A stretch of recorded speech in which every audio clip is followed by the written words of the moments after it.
For more than a century, no one had set foot on this land. The old miners had packed up and gone. The records had been sealed away. Every official geological survey told the same story. The gold had been exhausted. There was nothing left worth pursuing. So when the Tassie Boys arrived and began sweeping their detector across terrain that history had written off before the turn of the 20th century, nobody was expecting what would unfold. Because here is the thing about forgotten ground that almost no one ever discovers. This is a story of remarkable redemption. The plan itself was straightforward. Push into one of Tasmania's most remote and difficult river systems, a place untouched since the original miners departed more than 100 years ago. Those miners were not mistaken that gold existed here. Where they went wrong was in believing they had extracted most of it. The Tassie Boys understood that. It was precisely why they came. They pushed deep into isolated Tasmanian wilderness that no one else would bother with, and they worked ground that every expert had long since declared worthless. Then everything changed. Tasmania and the rush that reshaped a region. In the middle of the 1800s, gold fever tore through the Australian colonies with a power that permanently transformed the landscape. Tasmania was caught up in its own version of that fever, running just as hard. Miners flooded into river valleys and steep mountain gullies, chasing quartz reefs through terrain that was cold, wet, and punishing for most of the year. They arrived, took everything within their reach, and eventually departed.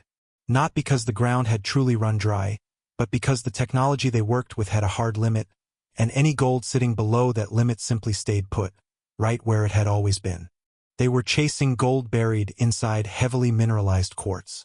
But they had no metal detectors, which meant that gold bearing or sometimes got tossed aside without a second thought. What remains in these hills is not proof that gold was absent. It is proof that the 19th century lacked the means to find it. That is the precise question the Tassie Boys travel here to answer. Not whether gold was ever present, the old workings settle that beyond any doubt, but whether any of it is still there. The Tassie Boys and the way they work. Tassie Boy prospecting is not built on luck. The Tassie Boys follow a research-first approach that begins weeks before anyone puts a boot on the ground.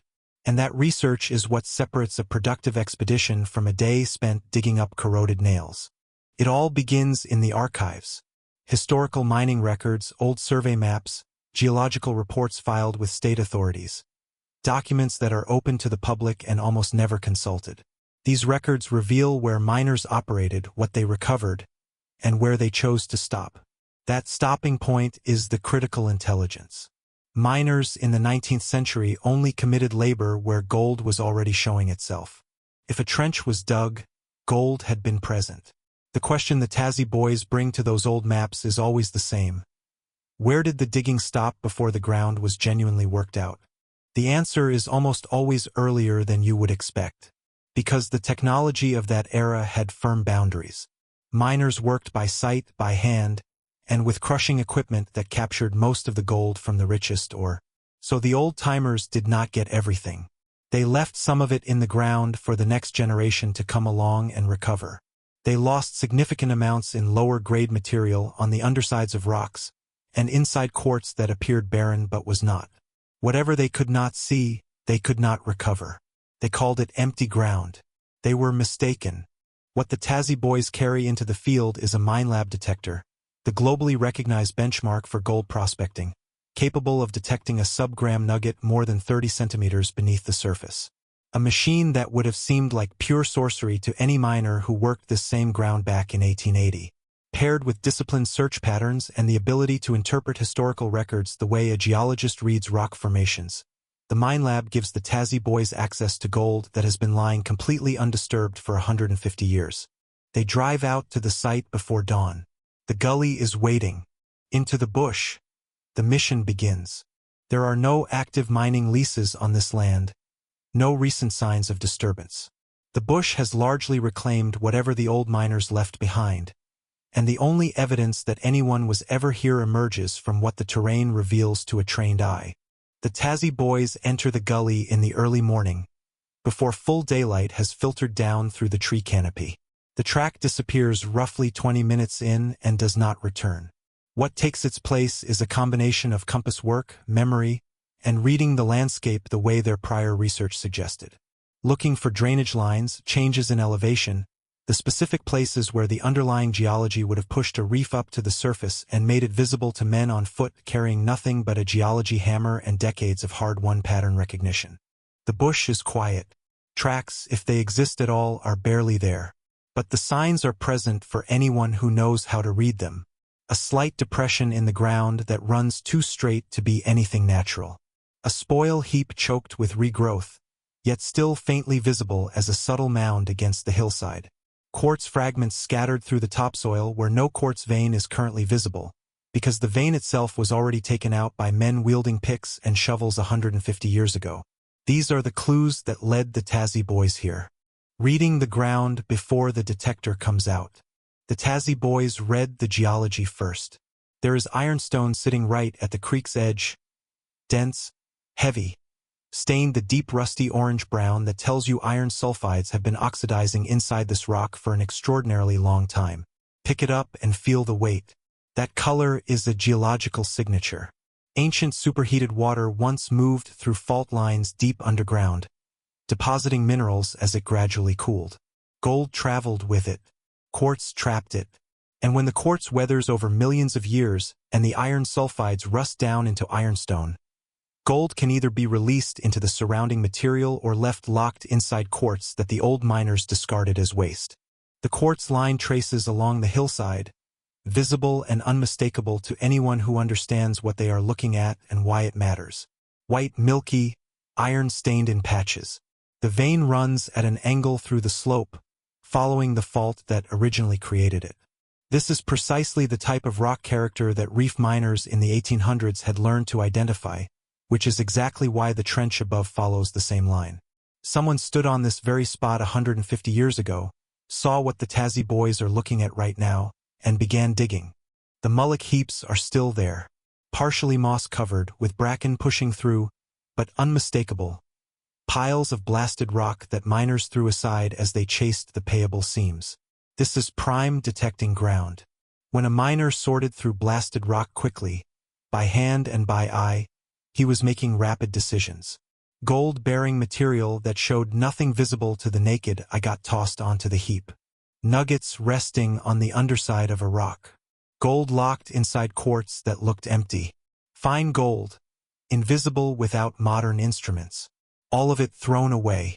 All of it sitting in the mullock exactly where it landed, waiting for a sensitive detector to locate it. The Tassie Boys pull on their headphones. The work begins now. Signals and silence. A nail 8 inches down, badly corroded and flat, producing a signal broad enough to suggest something genuine. It is not genuine. It joins the growing pile of ferrous rubbish beside the hole. This is what gold prospecting on old workings actually looks like. Every signal demands investigation. The detector has no ability to tell a gold nugget apart from a bent piece of wire. It only registers that something metallic is present underground. And the only way to know what that something is to dig down to it. The ground surrounding these old trenches is scattered with the accumulated debris of a century and a half of human presence. Nails, bolts, lead shot from firearms, fragments of old tools. Every single one of them sounds like a possibility right up until it does not. The Tassie Boys work through every one of those signals without exception. There is no shortcut. Skipping a target because fatigue or impatience sets in is exactly how you walk past gold, and they know it. The discipline required is unglamorous and relentless. Sweep the coil, pick up the tone, mark the spot, open the ground, check the spoil, check the hole, retrieve the target, identify it, fill the hole, move on. Repeat that process 40 times before lunch. And the majority of those times you are holding corroded iron when it is over. The pinpointer, the small handheld device used to locate a target precisely once the main detector has flagged a signal, stops responding reliably midway through the third target of the morning. In cold, wet conditions, electronics do exactly this. The Tassie Boys work without it, removing soil in small, controlled amounts, repeatedly checking with the main detector to narrow down the signal source by hand. It doubles the time each target requires. When the target finally surfaces, It is a fragment of rusted iron no bigger than a thumbnail. The moment has a distinctly flat, deflating quality to it. They fill the hole. They move on. The next signal is 12 meters up the slope. Lead shot. The one after that is a bolt buried deep enough that it must once have been driven into timber that rotted away decades ago. Then more nails, a fragment of something that cannot be identified. The Tassie Boys photograph each target and set it aside, not out of sentiment but out of method. Every piece of debris carries information about who worked here and how they did it. They work back through the lower edge of the main mullock. The coil swings low and steady. The slope is uneven beneath the regrowth, ankle-turning ground covered in tussock and bracken that has reclaimed the disturbed soil since the miners departed. The cold rises up through the ground when you stop moving. So you do not stop moving. The question is always the same. Is the next signal the one that matters? The reef system. Moving deeper into the old workings, the Tassie Boys reach the heart of what brought miners to this location in the first place. The reef is still partially exposed. A line of quartz-rich rock cutting through the hillside at an angle, tracing the fault that formed it. The trench following it is old enough that the edges have collapsed inward and the bottom is accumulating decades of leaf litter. But its purpose is unmistakable. Someone followed this reef downward by hand, drilling and blasting with nothing but steel rods and hammers, pulling out or by the bucket. The gold they uncovered justified the effort. The gold they missed justified nothing because they never knew it was there. Standing at the edge of that old trench, the line of the quartz vein is still readable. The white rock is interrupted, cut through, extracted, worked down to wherever the miners chose to stop. The men who did this work were skilled at their craft. They identified the reef, tracked the ore, and pulled out the bulk of it. Then they moved on. The mullock they left runs along both sides of the cut for 20 meters. Rock blasted out, sorted by eye, and discarded when it showed no visible gold. In a reef system like this, gold appears in two distinct forms that determine what the Minelab can detect. The first is nuggety gold, free gold that has separated from the host rock and exists as a discrete metallic piece.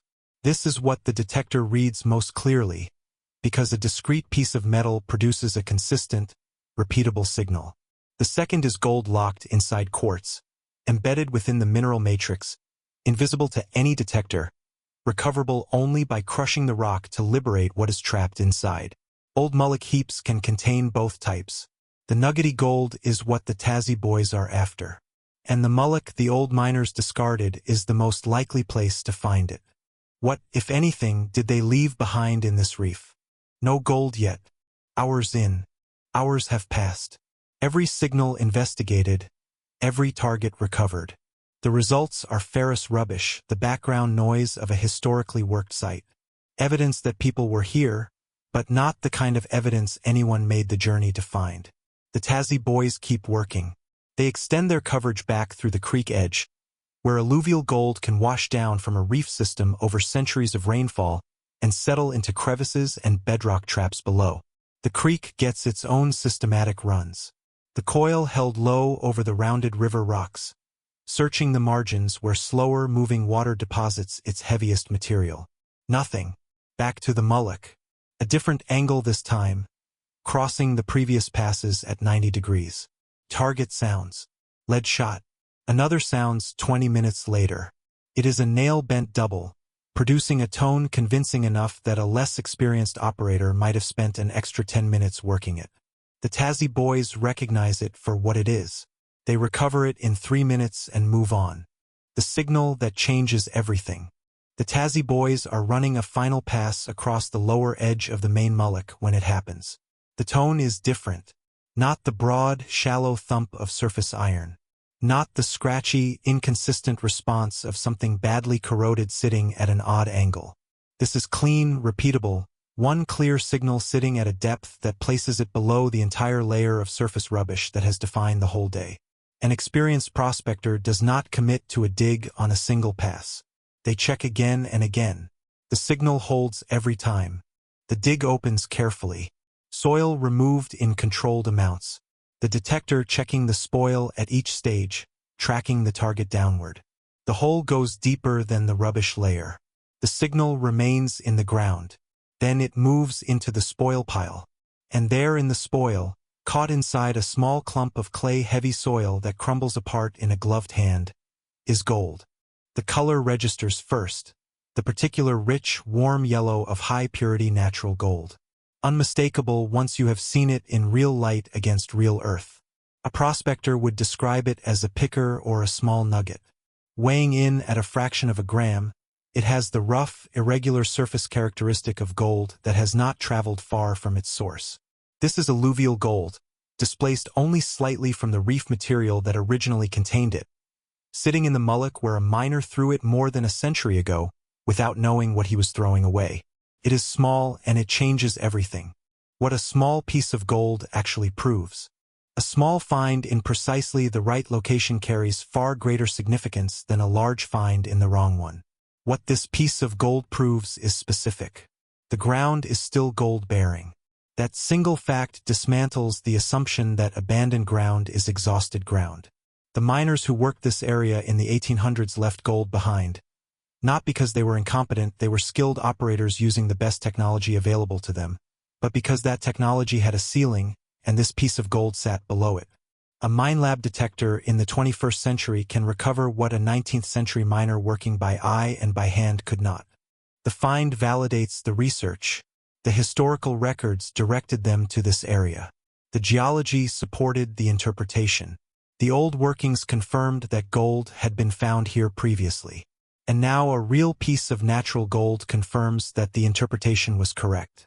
The method works. The ground still produces. Where there is one piece of gold in ground like this, there are almost always more. Nuggety gold in a reef system does not appear as a single, isolated piece. It occurs in pockets and runs, tied to the structural features of the reef, faults, bends, zones where the mineralization was most intense. Finding one piece means the search area is confirmed and the method is validated. It means more time in this zone, more thorough coverage, and a genuine possibility that additional pieces are sitting within detector range. What the maps do not show. Tasmania's goldfields are incompletely explored by any modern standard. The men who worked them in the 19th century did so without ground-penetrating technology, without the sensitivity of modern detectors, and without the benefit of 150 additional years of geological research. They found and recovered what they could see and physically reach. They left behind everything they could not. The historical record of Tasmanian gold mining runs through state archives and geological survey reports that are publicly accessible and almost never consulted. These documents describe workings, production figures, and geological observations that together reveal not just where gold was found, but where the old miners chose to stop. Not because the geology ran out, but because the work ceased to be economically viable with the tools they had. That is an entirely different thing. And it is information that points directly at ground worth detecting. The Tassie Boys read those documents before they ever pack their gear. They cross-reference old mining warden reports against geological survey maps. They look for the pattern of workings that went in, recovered some gold, and then stopped abruptly. Not the gradual tapering off of a system that was truly running dry, but the sharp cutoff of a mine that became uneconomical before it became empty. Those cutoff points are where the Minelab goes. The detector is the final step in a process that begins in an archive. That is what the maps do not show. Not the location of the gold itself, but the precise location of where the old miners stopped searching for it. The gold did not all leave with them. What this trip produces. The ground the Tassie Boys work today has a documented mining history, a geology that supports continued gold presence, and now a confirmed modern find that validates both. Abandoned does not mean empty. That is the core truth this trip produces. Not as a slogan, but as a demonstrated fact, proven in real time on real ground, by a piece of gold that sat in a mullock heap for over a century, waiting for an instrument sensitive enough to locate it. Gold prospecting in Tasmania is not a pursuit for the impatient or the underprepared. The terrain demands genuine effort. The weather resists you. The signals are mostly rubbish, and the gold, when it finally comes, arrives small and hard-earned, after hours of methodical work on difficult ground. But the ground is there. The history is documented. The geology points at specific targets. and the historical records show exactly where the old miners stopped before the ground was truly finished. Today proved that the gold did not stop with them. It did not walk out with the men who abandoned these diggings all those years ago. The Tassie Boys will return. They know precisely what is still out there. And somewhere in that still, quiet Tasmanian bush, more gold is sitting exactly where it has always been, waiting.